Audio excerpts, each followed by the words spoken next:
Bonjour, cher trader. L'or vient de signer l'une des meilleures performances de son histoire, plus de 60% de hausse en 2025.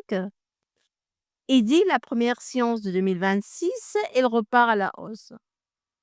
Dollar plus faible, baisse de taux de la Fed, tension géopolitique, tous les voyants semblent ouverts. Mais la vraie question est simple. Est-ce que encore le début du mouvement ou c'est la fin de la rallye? Dans cette vidéo, on va analyser ensemble pourquoi l'or explose, ce qui se tient encore les prix en 2026 et surtout ce que ça signifie pour les investisseurs aujourd'hui. Avant de commencer, pensez à vous abonner à notre chaîne si vous voulez comprendre les marchés, l'or, les matières premières et les grandes tendances macroéconomiques. Laissez un like si ce type d'analyse vous aide vraiment et dites-moi en commentaire, pensez-vous que l'or peut encore monter en 2025 ou est en proche d'un sommet? Allez vite, on rentre dans l'analyse. Les prix de l'or ont fortement progressé lors de la première séance de négociation en 2026, portée par la continuité d'une année 2025 historique marquée par une hausse de plus de 60%, la meilleure performance annuelle depuis des décennies. Le prix d'once d'or aujourd'hui est à 4387,09 $, avec une augmentation de plus de 1,8%.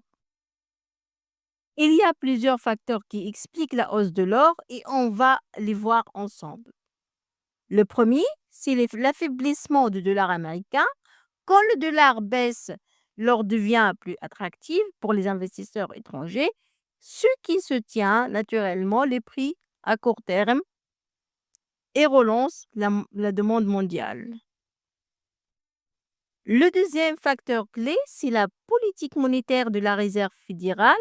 En 2025, la Fed a procédé à plusieurs baisses de taux et les marchés anticipent encore un nouvel assouplissement en 2026.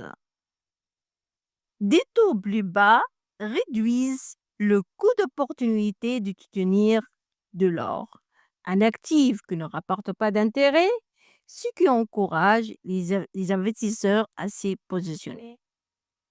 Troisième élément important, les tensions géopolitiques, les conflits en Europe de l'Est et au Moyen-Orient, ainsi que les incertitudes politiques et économiques mondiales renforcent la recherche de sécurité.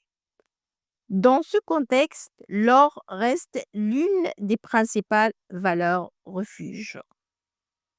Enfin, le troisième élément important, les banques centrales jouent un rôle majeur.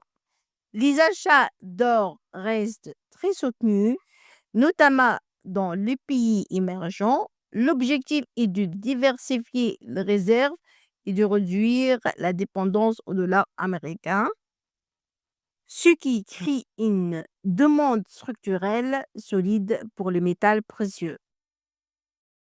Pour résumer, l'or ne monte pas par hasard.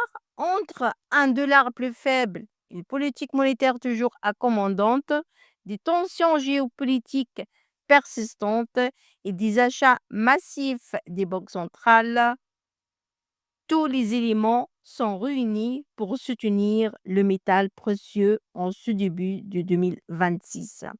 Après une année 2025 historique, l'or montre que ses fondamentaux restent solides.